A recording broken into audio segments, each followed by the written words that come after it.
Senin 24 Januari 2022, Aparatur Sipil Negara Kementerian Hukum dan HAM RI Perwakilan Provinsi Papua, khususnya pada unit pelaksanaan teknis daerah pada Lembaga Pemasyarakatan Narkotika kelas 2A Jayapura dan Rumah Penyimpanan Benda Sitaan Negara kelas 1 Jayapura melaksanakan deklarasi janji kinerja 2022, penanda tanganan komitmen bersama pembangunan zona integritas menuju wilayah bebas dari korupsi, dan wilayah birokrasi bersih melayani.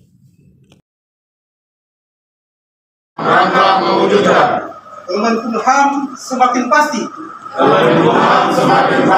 dan berakhlak menuju Indonesia maju. Kami insan pengayoman berjanji. Satu, menjaga kesehatan sehingga dapat bekerja lagi, sehingga dapat bekerja secara proaktif. Dua, melaksanakan perjanjian kinerja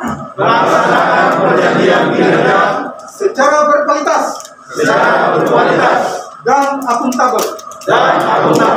Tiga, menyiapkan langkah antisipasi dan mitigasi sedini mungkin untuk meminimasi risiko. Janji kinerja ini akan kami laksanakan dengan penuh integritas dan tanggung jawab. Selesai. Integritas itu kan kita membangun diri kita. Dari prinsipnya kami Polres juga siap mendukung dan support apa yang dilakukan oleh Rumbasan maupun Lapas Narkotika kelas 2 Jayapura. Artinya menuju WBK dan juga WBBM itu perlu proses yang panjang. Kami kemarin Polres Jayapura untuk menuju WBBM juga belum dapat, tapi ya kita evaluasi untuk apa yang menjadi kekurangan kita sangat besar. Tentunya nanti bisa kita saring informasi, tukar pengalaman terkait dengan WBK. Tahun ini juga kami berupaya untuk bisa menuju WBBM. Terkait dengan integritas dengan kerjasama selama ini sudah bangun cukup baik. Nah, kami mengharapkan juga ke depan lebih baik lagi di dalam melaksanakan pembinaan penanggulangan terkait dengan narkotika, khususnya di lapas narkotika yang sendiri. Nah, kami juga berupaya, contohnya kemarin konkret mungkin minggu lalu kan, kami sudah bantu juga dari lapas, ada beberapa satu DPO lapas yang memang kami sudah tangkap, kami sudah serahkan kepada lapas. Tentunya ini menjadi komitmen bersama dalam penanggulangan pemberantasan penyalahgunaan narkotika. Tentunya sama juga yang tadi disampaikan oleh Pak Wil, bagaimana inovasi-inovasi apa yang dibangun dalam ini sendiri. Tentunya outputnya apa nanti setelah warga binaan ini setelah selesai melaksanakan hukuman yang ada di dalam lapas. Itu perlu apa sebenarnya yang harus dilakukan keluar daripada kebiasaan, tapi tidak tentunya tidak melanggar daripada norma-norma yang ada berlaku di lingkungan lapas sendiri maupun ada di lingkungan masyarakat. Karena informasi yang banyak berkembang yang memang perlu ada komunikasi dari lapas yang memang perlu kita sama-sama untuk bantu menyelesaikan masalah sosial yang ada di Sentani khususnya. Karena di dalamnya juga ada lapas narkotika Sentani dan juga ada Polres Sentani atau Jayapura. Tentunya bagaimana, karena warga binaan ini kan bukan hanya warga yang ada di Kabupaten Sentani, ada juga warga yang dilari di luar Kabupaten Sentani. Artinya bagaimana komitmen daripada kita semua sebagai penyelenggara negara itu sendiri dalam hal ini penegak hukum. Itu bisa saya sampaikan. Langkah yang sudah dibuat oleh Kemenkumham dan Rumbasan dan juga Rumbasan dan juga Lapas Narkotika. Semoga apa yang dibuat baik komitmen dan juga hal-hal yang dikerjakan di tahun ini semoga mendapat apresiasi dan dukungan pemerintah baik secara nasional maupun di provinsi Papua. Tapi replikasi ini akan kami bawa juga ke Pemda. Ini bagus nih. Jadi replikasi sangat baik dan positif. Kami juga bisa wujudkan supaya apa yang dibuat di sini itu ada hal-hal positif yang kita dukung. Pemerintah juga memberikan dukungan ke lapas narkoba tiap tahun. Kita memberikan 100 juta kepada lapas narkoba dengan tujuan bahwa ada pembinaan di dalam sini. Ya, orang mau anyam-anyam kah, mau buat apa, yang penting ada inovasi-inovasi positif untuk pembinaan warga binaan. Sujanto Leno lari lagi, itu tinggal di rumahnya dan sesuatu yang positif. Saya pikir seperti itu. Apa yang disampaikan oleh Bapak Kapolres dan Ibu Sekda, saya berharap ditindaklanjuti oleh Kalapas dan Karubasa. Bangun sinergitas dan sampaikan hal-hal yang menjadi tantangan dan kendala untuk semua institusi penegak hukum dan juga pemerintah daerah. Penegasan saya, selama 1 tahun lebih saya sudah ada di Papua, baru hanya 1 kabupaten yang konsen membantu lapas, yaitu Kabupaten Jayapura. Saya menyampaikan terima kasih dan apresiasi, dan tentu ini akan terus mewujudkan capaian pembinaan di dalam lapas. Saya berharap inovasi-inovasi ini akan terus muncul, supaya globalisasi yang ada saat ini, digitalisasi yang ada saat ini, warga binaan pun bisa mendapat sesuatu bagi diri mereka, tapi juga institusi lapas ini, termasuk juga lapas. Sukses untuk lapas narkotika dan Probasa untuk deklarasi hari ini. Lapas Jayapura ini, lapas narkotika Jayapura ini pada hari ini melaksanakan penetapan fakta integritas dan komitmen bersama. Ini merupakan acuan dan dasar bagi kami semua untuk bagaimana ke depan kita memiliki komitmen untuk melaksanakan dan meningkatkan semua program layanan yang ada di lapas narkotika. Di lapas narkotika ini ada 21 layanan. 21 ini perlu kami punya komitmen bersama, dan pimpinan sampai dengan para pejabat dan semua ASN yang ada di sini untuk bersama-sama komitmen untuk membangun kinerja sehingga program-program layanan yang kami berikan kepada masyarakat, terutama warga binaan dan itu masyarakat, itu benar-benar sampai ke bawah, sehingga apa yang kami berikan ada mempunyai komitmen bersama, kemudian ada output, kemudian ada income yang kami berikan kepada warga binaan, seperti itu. Harapannya Pak dengan penatangan komitmen bersama ini, Pak?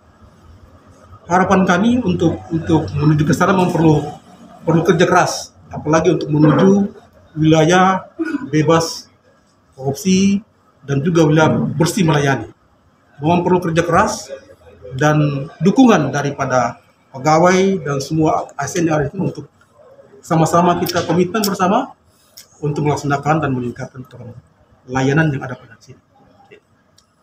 Bapak, ini berapa jumlah warga binaan?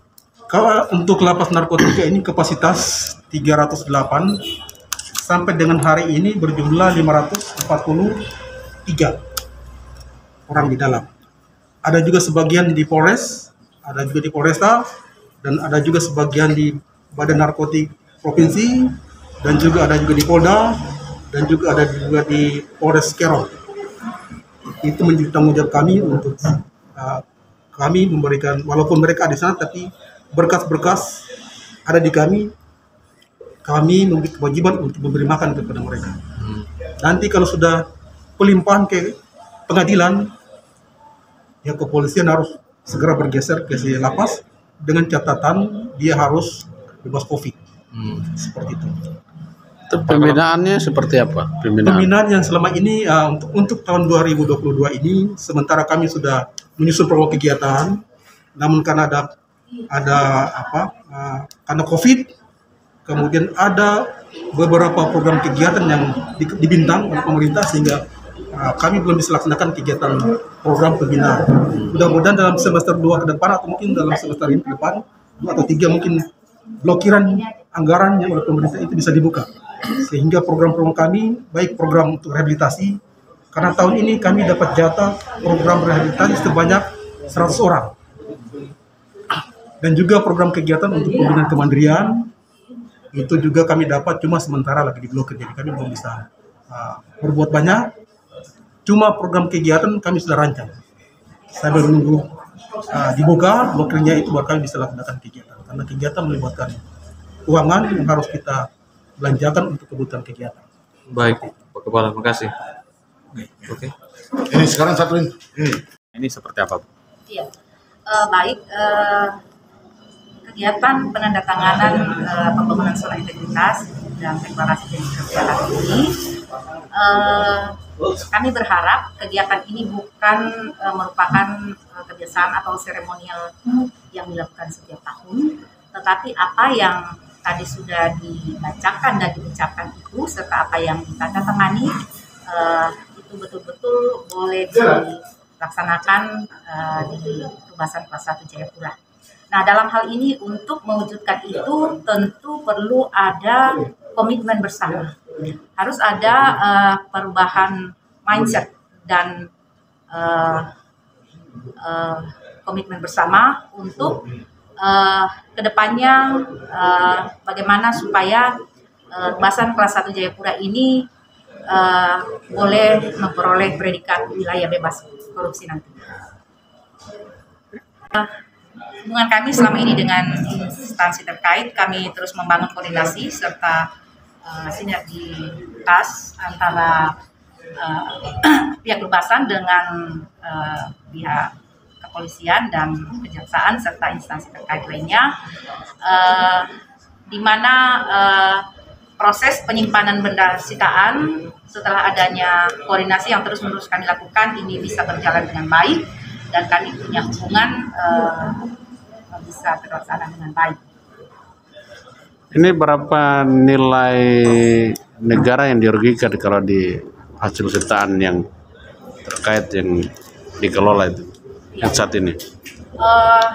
Itu kurang lebih ada 5 miliar. Yaitu ada beberapa kubik kayu, kemudian BBM yang selama ini karena sudah terlalu lama sudah rusak dan sudah tidak punya nilai ekonomis lagi. Kemudian ada beberapa kendaraan, baik itu kendaraan roda 2 dan kendaraan roda 4 serta beberapa barang sitaan lainnya. Ada yang bisa dilelang dan ada yang sudah rusak sama sekali. Untuk saat ini kayu yang masih mendominasi di barang sitaan ya, Bu? Iya, untuk sementara ini yang sangat mendominasi barang sitaan yaitu kayu, kemudian urutan yang kedua BBM dan yang ketiga kendaraan. Untuk proses lelangnya, Bu? Iya, untuk proses lelangnya sebenarnya sudah inkrah, namun dari pihak kejaksaan belum mengeksekusi dan kami sudah beberapa kali melakukan koordinasi. Sebenarnya hubungan kami selama ini terus kami tingkatkan, cuman mungkin dari pihak kejaksaan masih ada kendala, terlebih di pelelangan kayu ini karena menurut dari kehutanan limit harga kayu ini yang ada di Rubasan dengan di Somel itu disamakan. Padahal di Rubasan itu kan kadang-kala sudah terlalu lama. Tentu kualitasnya beda dengan di Somel. Harusnya kan ada aturan bagaimana mengatur supaya kalau sudah rusak itu mungkin nilainya agak diturunkan sehingga ketika itu dilelang itu bisa laku.